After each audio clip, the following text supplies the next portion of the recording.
এটা হচ্ছে আমাদের অধ্যায় 5-এর হচ্ছে প্রথম অংশ, ঠিক আছে, প্রোগ্রাম ডিজাইন, এবং এটাকে ইংলিশে প্রোগ্রাম ডিজাইনই বলে। তো এবং হচ্ছে এখানে যেটা বলছে সেটা হচ্ছে তোমার ওয়েট একটু দেখতেছি, এখানে যেটা বলেছে যেমন প্রোগ্রামের ধারণা। হ্যাঁ, প্রোগ্রামের ধারণা বলতে প্রথম যে প্রশ্নটা আমাদের আসে সেটা হচ্ছে আমাদের হচ্ছে প্রোগ্রাম কি কিংবা প্রোগ্রাম কাকে বলে। তো এটা আসলে কি লিখবো, যে কম্পিউটার বুঝতে পারে এমন কিছু সংকেত এবং কতিপয় নিয়মকানুন ব্যবহার করে এক সেট নির্দেশনা তৈরি করা হয় যা হচ্ছে আমাদের প্রোগ্রাম নামে পরিচিত। তাহলে প্রোগ্রামের ধারণাতে আমরা কি বুঝলাম, যে কম্পিউটার বুঝতে পারে এমন কিছু সংকেত এবং কতিপয় কিছু নিয়মকানুন ব্যবহার করে এক সেট নির্দেশনা প্রদান করে সেটাকে আমরা প্রোগ্রাম বলতে পারি। এটা খুবই সোজা। তারপরে দেখো এখানে কিছু আমি দাগায় রাখছি, ঠিক আছে। তো এখানে হচ্ছে আর হচ্ছে কি, প্রোগ্রামার হচ্ছে কি করে, আমার কম্পিউটারের ভাষা ব্যবহার করে সে প্রোগ্রামটা তৈরি করতেছে। কেমন, তো এখানে কিছু সাংগঠনিক আছে।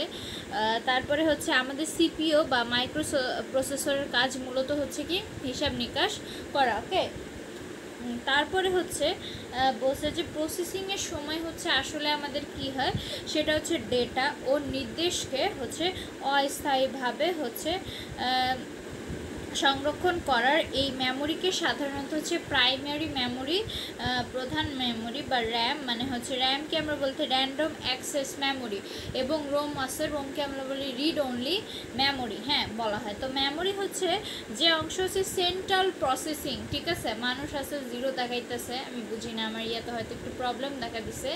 ওকে, আসবে, সমস্যা নেই। তো মেমোরি যে অংশ হচ্ছে সেন্ট্রাল প্রসেসিং ইউনিটের মধ্যে থাকে তাকে রেজিস্টার বা ইন্টারনাল মেমোরি বলে। তো এটা আসতে পারে যে রেজিস্টার কিংবা ইন্টারনাল মেমোরি কাকে বলে। তাহলে তোমরা বলবা যে মেমোরির হচ্ছে যে অংশ হচ্ছে সেন্ট্রাল প্রসেসিং ইউনিটে থাকে।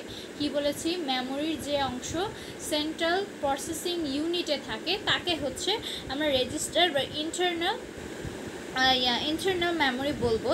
এবং রেজিস্টার বা হচ্ছে ইন্টারনাল মেমোরিটা হচ্ছে কি সবচেয়ে বেশি দ্রুতগতি সম্পন্ন এবং হচ্ছে আমাদের দামি। হ্যাঁ, তো কি বুঝলাম, মেমোরির হচ্ছে যে অংশটা আমাদের হচ্ছে সেন্ট্রাল প্রসেসিং, ওকে, যে অংশটা হচ্ছে মনে করো সেন্ট্রাল প্রসেসিং ইউনিটের মধ্যে থাকে তাকে হচ্ছে রেজিস্টার বা হচ্ছে ইন্টারনাল হচ্ছে মেমোরি বলে, ঠিক আছে।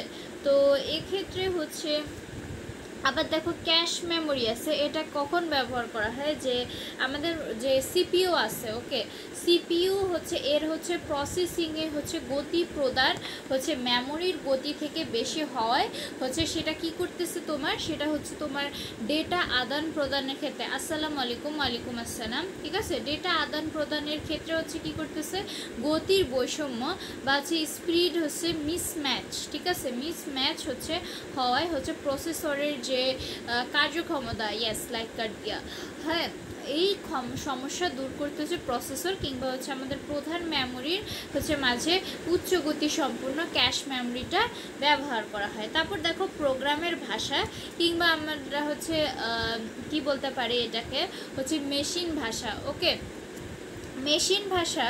আচ্ছা, তো আগে হচ্ছে পড়ে নিব যে আমাদের হচ্ছে 1945 সাল থেকে হচ্ছে কি বলছে শুরু করে হচ্ছে এ পর্যন্ত হচ্ছে কয়েকশো হচ্ছে প্রোগ্রামিং ল্যাঙ্গুয়েজ কিংবা হচ্ছে আমাদের ভাষা আবিষ্কৃত হয়েছে, ঠিক আছে। তো এখানে হচ্ছে এ সকল ভাষাকে হচ্ছে বৈশিষ্ট্য অনুযায়ী আমরা হচ্ছে 5টা যে স্তর আছে, ঠিক আছে, 5টা স্তর বা হচ্ছে প্রজন্মে হচ্ছে জেনারেশন, ঠিক আছে, জেনারেশন ভাগ করা হয়। তো ধরো তোমার হচ্ছে প্রথম প্রজন্ম বা হচ্ছে যেটাকে আমরা বলি ফার্স্ট প্রজন্ম, ঠিক আছে, প্রথম প্রজন্ম বা হচ্ছে আমাদের ফার্স্ট জেনারেশন ভাষা, ঠিক আছে। তো এটা হচ্ছে প্রথমে বলা হয়েছিল 1945 সাল থেকে। তো এই প্রথম, দ্বিতীয়, তৃতীয়, চতুর্থ, পঞ্চম যে প্রজন্মটা, এটা খুব সহজে তোমরা ইজিলি মনে রাখতে পারবা। সেটা হচ্ছে প্রথমটা মনে রাখবা যে 1945 সাল থেকে শুরু হয়েছে, এবং পরেরগুলো কিভাবে তোমরা মনে রাখবা সেটা হচ্ছে 1945 সাল, ওকে, তারপর ধরো 5 করে বাড়াইলে 1950, 60, 70, 80, ঠিক আছে, 60, 70, 80, 50 কি 1950 হচ্ছে দ্বিতীয় প্রজন্ম, তৃতীয় প্রজন্ম হচ্ছে 1960 এবং চতুর্থ প্রজন্ম হচ্ছে আমাদের কি 1970, পঞ্চম প্রজন্ম বা 5th জেনারেশন হচ্ছে আমাদের 1980-তে হয়েছে। ওকে, এবং দেখো মেশিন ভাষা, ঠিক আছে, যেটাকে আমরা ফার্স্ট প্রজন্ম কিংবা ভাষা বলে থাকি। তো এটা হচ্ছে কি হয়, এটা আসলে কেমনে লিখবা যে তোমার ভাষার যে সর্বনিম্ন একটা স্তর আছে, ঠিক আছে, সর্বনিম্ন স্তর হচ্ছে মেশিন ভাষা বা কম্পিউটারের হচ্ছে মৌলিক ভাষা। তো মেশিন ভাষায় হচ্ছে আমাদের কি হয় সাধারণত, যে 0 এবং 1 এই দুই বাইনারি অঙ্ক অথবা হচ্ছে হেক্স পদ্ধতি ব্যবহার করে কিছু লেখা হয়, এটাকে আমরা বলতে পারি। এবং এটার হচ্ছে দেখো কিছু মেশিন ভাষার সুবিধাও রয়েছে, এবং এই মেশিন ভাষার সুবিধা কি, সবচেয়ে কম পরিমাণ লজিক হচ্ছে ও মেমোরি পরিসরে হচ্ছে এই ভাষায় লিখিত প্রোগ্রাম হচ্ছে নির্বাহ সম্ভব।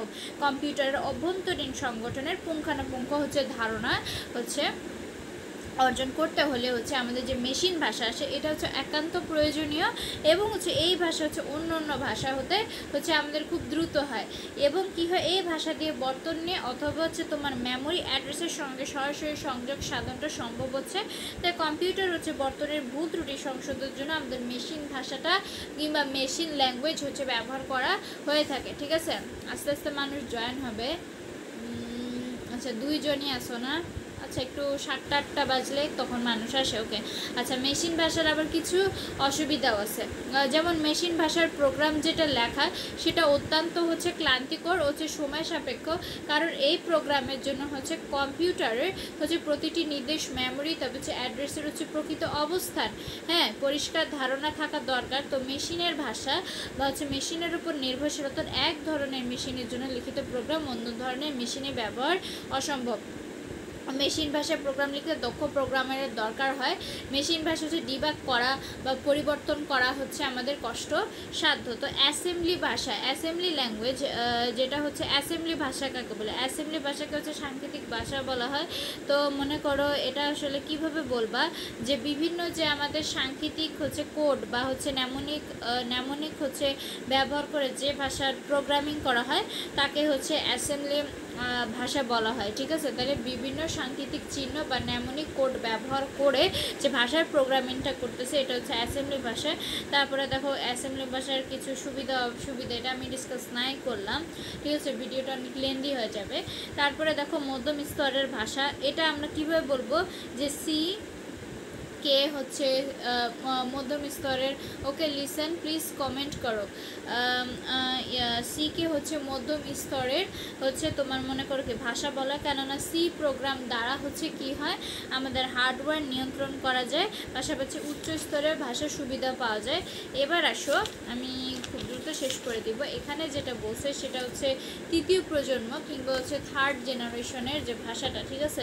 তো মেশিন এবং হচ্ছে অ্যাসেম্বলি ভাষার যে সুবিধা আছে, ওকে, অ্যাসেম্বলি ভাষার সুবিধা হচ্ছে এক ধরনের কম্পিউটারের জন্য হচ্ছে কি রচিত প্রোগ্রাম অন্য ধরনের কম্পিউটারে ব্যবহার করা যায় না, ঠিক আছে। তো এটা হচ্ছে কি এই উচ্চতর ভাষা, বা তুমি যদি খেয়াল করো যে হাই লেভেল ভাষা হচ্ছে মানুষের ভাষার যেমন ইংরেজির সাথে মিল আছে, এই স্তরের হচ্ছে ভাষায় লিখিত হচ্ছে প্রোগ্রাম বিভিন্ন ধরনের মেশিনে ব্যবহার করা হয়। সুবিধা অসুবিধা পড়ে নিবা।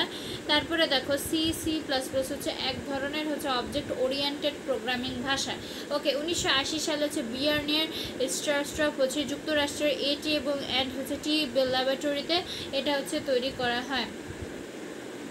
ওকে, next time I will give another live. Okay, তো ভিজুয়াল হচ্ছে বেসিক, জানি না আজকে আবার এমন হচ্ছে কেন।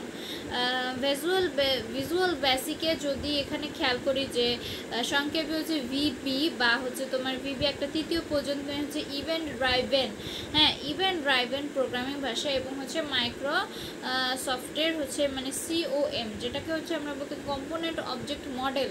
এই যে আস্তে আস্তে দুজন আস্তে আস্তে কম্পোনেন্ট অবজেক্ট মডেল হচ্ছে বা এর হচ্ছে মনে করো IDE হচ্ছে ইন্টিগ্রেটেড ডেভেলপমেন্ট এনভায়রনমেন্ট।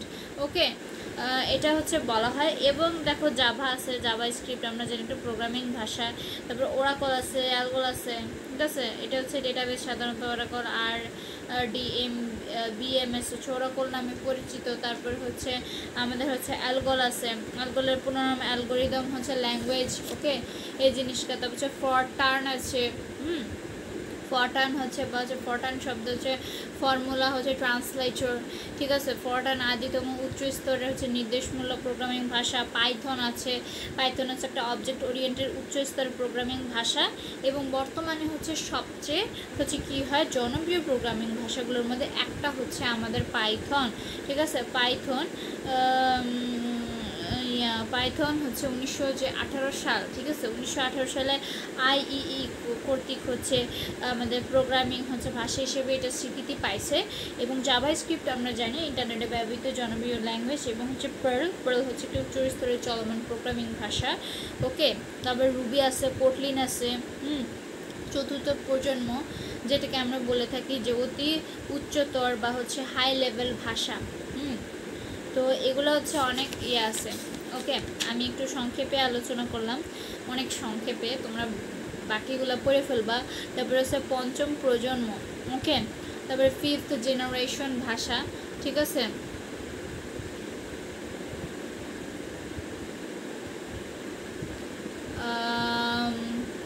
ওই যে 5 জন আসছে তো, আচ্ছা ফ্রেন্ডস লাইক করো। আচ্ছা এরপর হচ্ছে আসবে আস্তে আস্তে মানুষ আসবে, ওকে। ন্যাচারাল ভাষা, অনুবাদক সফটওয়্যার, ওকে এই জিনিসগুলো হচ্ছে আছে। তারপর অনুবাদক সফটওয়্যার এটাও আছে। তারপরে কম্পাইলারটা কি? কম্পাইলার এক ধরনের অনুবাদক প্রোগ্রাম যেটা হচ্ছে যা হাই লেভেল হচ্ছে ভাষার উৎস হচ্ছে প্রোগ্রামকে মেশিন ভাষার অবজেক্ট প্রোগ্রামে পরিণত করে, ঠিক আছে। কম্পাইলারের সুবিধা আছে, অসুবিধা আছে, ওগুলো আসলে পারা যাবে। আশা করি সবাই বুঝতে পারছি, ওকে। তো এতটুকুই, পরবর্তীতে আমরা নেক্সট সেশনে আর অন্য কিছু করবো, ওকে।